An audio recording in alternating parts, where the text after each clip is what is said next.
Blog Talk Radio. Your boy Mike Knox. The game version 1. The best damn show on radio. Let's get it. Your time is up, his time is now. You can't see him, his time is now. Your boy Mike Knox, yeah, he's shining now. The game B1, yeah, his time is now. Your time is up, his time is now. You can't see him, his time is now. The boy Mike Knox, yeah, he's shining now. The game B1, yeah, his time is now. Yo, it's the best damn show on the radio. The game version 1 on your speaker, so here we go.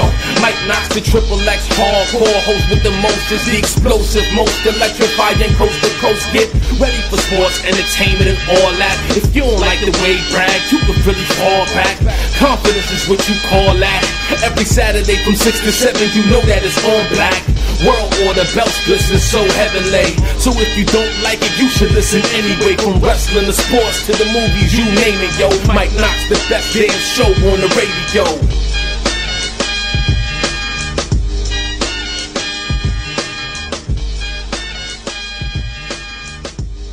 Right. I mean, who's to say? I mean, Vince. To me, I'm sure Vince. He's a top guy there, but at the same time, you have different writers that come in and out of that place. You might have a writer there 1 week. The next time he's fired, you might have another writer up there. So it switches it all the time. And these people that are come in there, I feel bad for the guys that are legit tag teams because they're kind of like in a neutral stance. Okay. And so my advice to my boys is to go out there whatever time they give you out there on TV and just shine. Do your best, entertain, whatever it may be, and that's all you can do. Because after all said and done, the people are gonna speak for you. If they like you, they're gonna come with you. And at the same time, the office and people behind the scenes, they're gonna watch how hard you're working out there. They're gonna watch. Okay, maybe we can do this with who and who, but at the same time, you got to be patient in there and wait for the team when it fits the people that you can draw money with. People that you're able to get in there and dance and be able to get on these pay-per-views. So, it's not. I wish they would have a lot more legit tag teams. I mean, they had the Hart Dynasty kids, who I was a big fan of those kids there. I mean, I thought when they first came out and they mixed it up with the Usos, with the boys. Yeah, I thought that was a hell of an angle, and they could have got mileage out of that. But you know how it is. All of a sudden, if something goes good and then who knows what happened, all of a sudden it just nipped in the butt, But I feel bad for the fans because the fans talked about that a lot. Now, see, the number to call in, guys, 347-637-3859. The Encyclopedia of Wrestling, I like to call them, Big D. You have a question for our guest, Junior Fatu? Yeah, man. Rikishi, how's it going, man? How you doing, my brother? Good. I alluded to this earlier. I met you back in February 2001 for the WWF The Music Volume 5 autograph session with Lita, you, and Taz, believe it or not. And I actually have a picture of you, not with you. So this is kind of like a second meeting, so this is pretty cool to talk to you again. I was a big fan of you guys, you and Samu, back when you guys were managed by Paul Heyman and doing the Samoa SWAT team type of deal. I know, looking at some of the DVDs and everything they talk about as far as how in disarray WCW was when it got sold to Turner. Did you sense that back then as far as it was changing from the model that Jim Crockett once had to this corporate conglomerate that had turned it into WCW? Did you sense it even in 1989? Man, you know what? Honestly, my brother, there was so much stuff going on in there. I mean, at the time, you didn't know who to turn to or who to the kind of trust in that company at the time. All I know is that me and my brother, my cousin Sam, came in with the frame of mind that we're not going to be there long. We want to get in there, do our thing, and actually use the company to get seen by New York. And we were going to do whatever it takes to kind of get to that next level and get to the main show.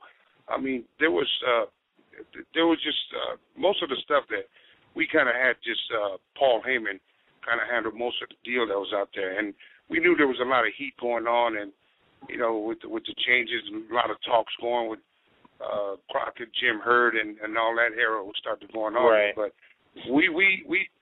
Paul had always never wanted us to kind of go into the office with him. He was scared to death because he knew if we didn't have the right thing, we was gonna choke Jim Hurd or beat somebody's ass in the office. and you know how it is when you got a couple of island boys that are coming in there, and you know you kind of, you know, we were just taught to, you know, close your mouth, open your eyes, and open your ears and so forth. And you can always feel something that it ain't right. But you know, we put our trust in Paul Heyman. Paul was a very close friend of ours, and we trusted everything that he kind of led me and my cousin Sam, and that's how that was. And you know, we've asked Paul certain things about the company and so forth, but we knew it was going into a change right there, and we got out just in time. Well, you know what? We also got Jason on. I call him the real Scott Hall. He's a big fan of yours as well. Jason, you got a question for Rikishi? Hey, yo.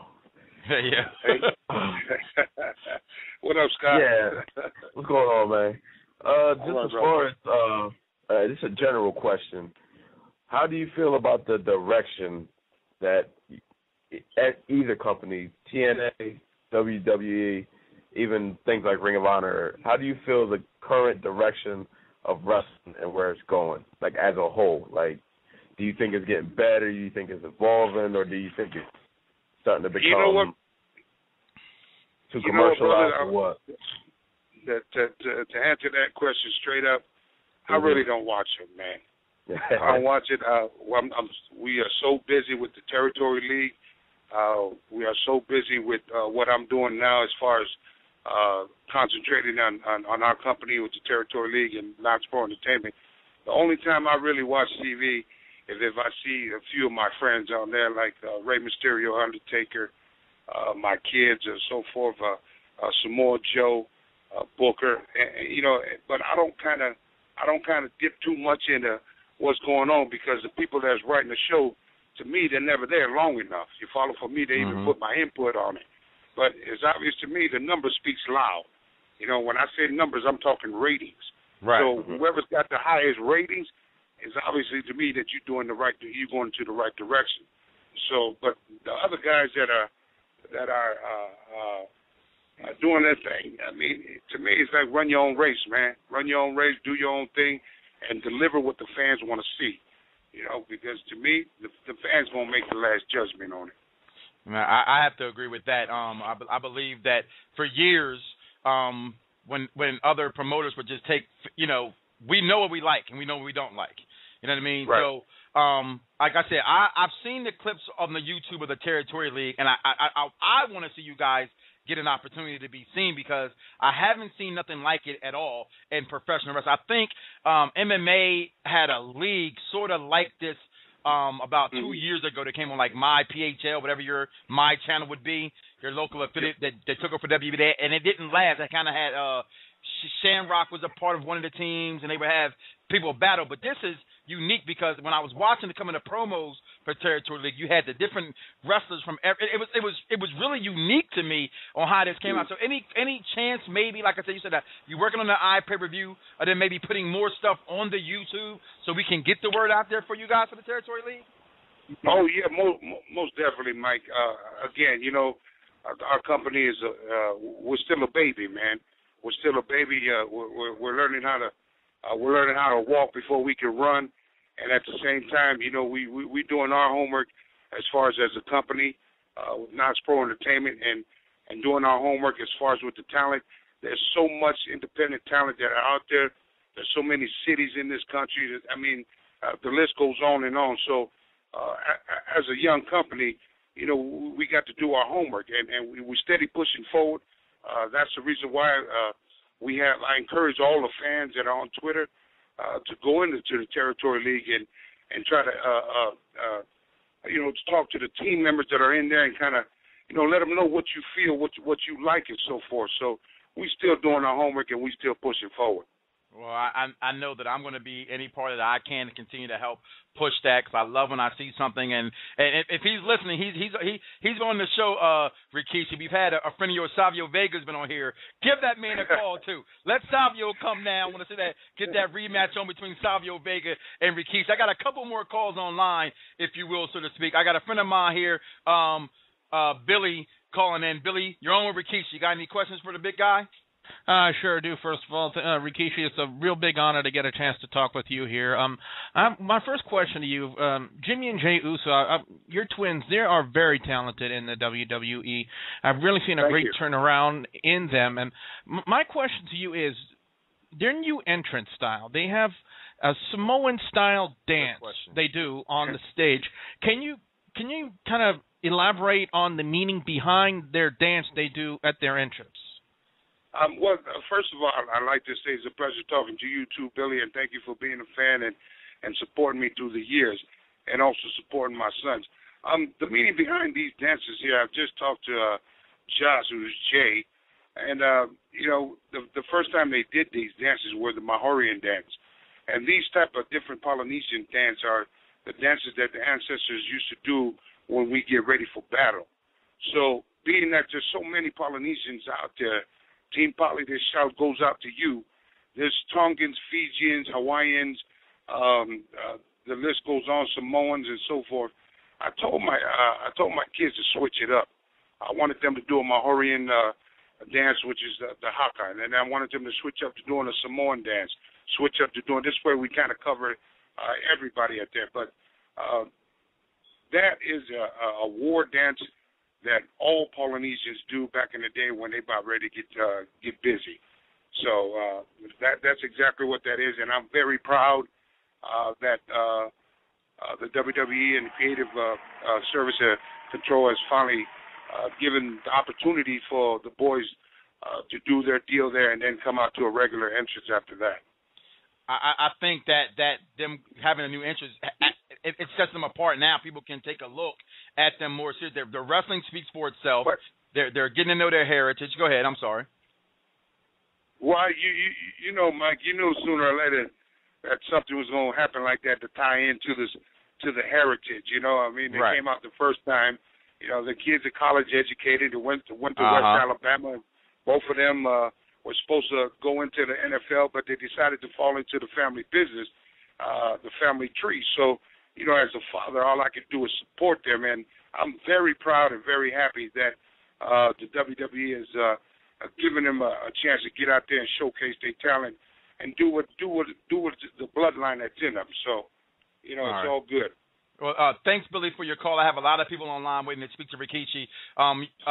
Wise Shabazz, the one I call Wise, you're on with Rikishi and the Best Damn Show on Radio. You had a question? And I only get my theme music this week, man. I guess because Rikishi's here, I don't get my theme music. That's okay, man. It's just How you doing, Rikishi, man? Hey, I got a quick question, man. This one's not a serious question, man, but it's kind of a fun question. But, you know, you mentioned Booker T, and that's one of the guys that you still check out for, that you talk to. And, you know, you and Booker T have something in common, man. Y'all both have really unique moves that y'all did in the ring that really stood out as something that you guys did. Like Booker T had a spinneroonie, which is a fun move. You had the stink face. How do you feel about Kelly doing the stink face now? Is that more of a tribute to you? Man, I mean, that's when you see that. How do you feel about that? Man, well, first of all, I'm still waiting for my residual check from Kelly. I know that's what I'm talking about. Another thing is, man, I got nothing but love for Kelly putting it out there. You know what I mean? More power to her. Like I said, and I mentioned a while back on a different show that she'd had to go eat a couple more double cheeseburgers to get them buns up. So when she put it on them, they put them on them the right way. You feel me? Yes, indeed, man. But I love everything. I love everything you do, man. And you know, I've always been a big fan, man. And I'm going to actually check out this new league that Mike Knox has been talking about, man. And anything I can do to support, I'll do as well, brother. All right, my brother. One love. Thank you. I appreciate you, man. That was Wise. We also got B-Dub, Primetime Brian, Main Event Williams calling in. Go ahead, B-Dub. You're on Rikishi. First of all, get the name right. It's Mr. Main Event B-Dub. First of all, you on mute because you don't call my show and talk to me like that on a 10-second mute when I got a guest in the building.